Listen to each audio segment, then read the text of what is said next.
Tribunal proceedings అవుతా ఉన్నాయి. అయితే మొన్న కేసీఆర్ గారు మాట్లాడుతూ 1005 టీఎంసీలు డిస్ట్రిబ్యూట్ చేస్తుంది కొత్త ట్రిబ్యునల్ అన్నారు.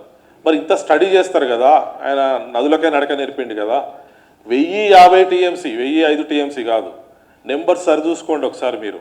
కనీసం ట్రిబ్యునల్ ఎంత ఎన్ని నీళ్లు కేటాయించబోతుంది ఆంధ్రప్రదేశ్ తెలంగాణకు అనేది కూడా అవగాహన లేనతను 10 ఏళ్ళు ముఖ్యమంత్రి చేసిన అతనికి అవగాహన లేదు అన్నట్టు నాకు ఎందుకో వింతగా అనిపించింది. 1050 టీఎంసీ ఇప్పుడు ట్రిబ్యునల్ చేస్తూ ఉంది. నెక్స్ట్, ఇది రాయలసీమ లిఫ్ట్ ఇరిగేషన్ స్కీమ్ గురించి కూడా ఆయన ఒక మాట మాట్లాడాడు.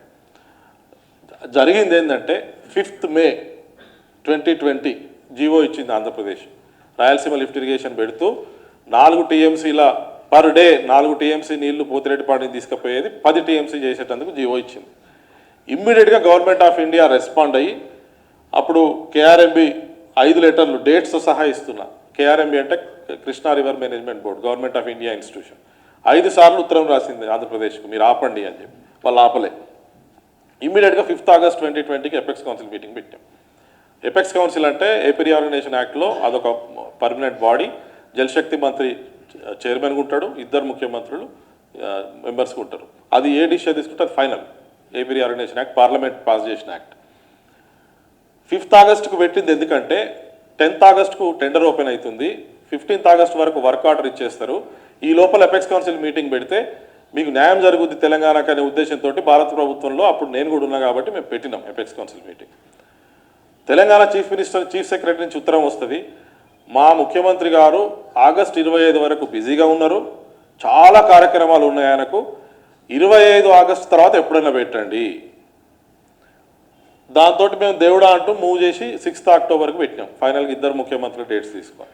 ఈ లోపల ఏమైంది, ఆగస్టు 10కి టెండర్ లోపలనే అయినాయి, ఆగస్టు 15కి వర్క్ అవార్డ్ అయింది, ఆగస్టు 20కి వర్క్ మొదలైంది. ఇప్పుడు 99% వర్క్స్ ఫినిష్ అయిపోయినాయి. ఒకసారి వర్క్ మొదలు పెట్టినాక దాన్ని ఆపే శక్తి government of India ministry of జలశక్తికి లేదు. వాళ్ళు కోర్టుకు పోతారు, మేము కోర్టుకు పోతాం, తెలంగాణ కోర్టుకు పోతే ఆంధ్రప్రదేశ్ కోర్టుకు పోతుంది, కోర్టులో నడుస్తుంటుంది. కోర్టు డైరెక్షన్స్ ఉన్నాక కూడా కడతా ఉంటారు, పెనాల్టీస్ కడుతుంటారు. ఆ పరిస్థితి తీసుకొచ్చారు. మరి అంత మీకు ఆగస్టు 25 వరకు ఆ 20 రోజులు మీరు రాకుండా కావాల్సుకొని ఈ మీటింగ్ను పోస్ట్ పోన్ చేయించి మీరు Rayalaseema lift irrigation scheme construction ఏజెన్సీకి వర్క్ ఆర్డర్ ఇచ్చేదాకా కూడా మీరు ఎందుకు వెయిట్ చేయించారో మీకే తెలవాలి. నెక్స్ట్, సరే, ఇప్పుడు నేను చెప్పిన 4 టీఎంసీ నుంచి ఇది ఇంకోటి చూడండి. 2004 నుంచి 2014 వరకు ఫస్ట్ కాలం, 2014 నుంచి 23 వరకు సెకండ్ కాలం.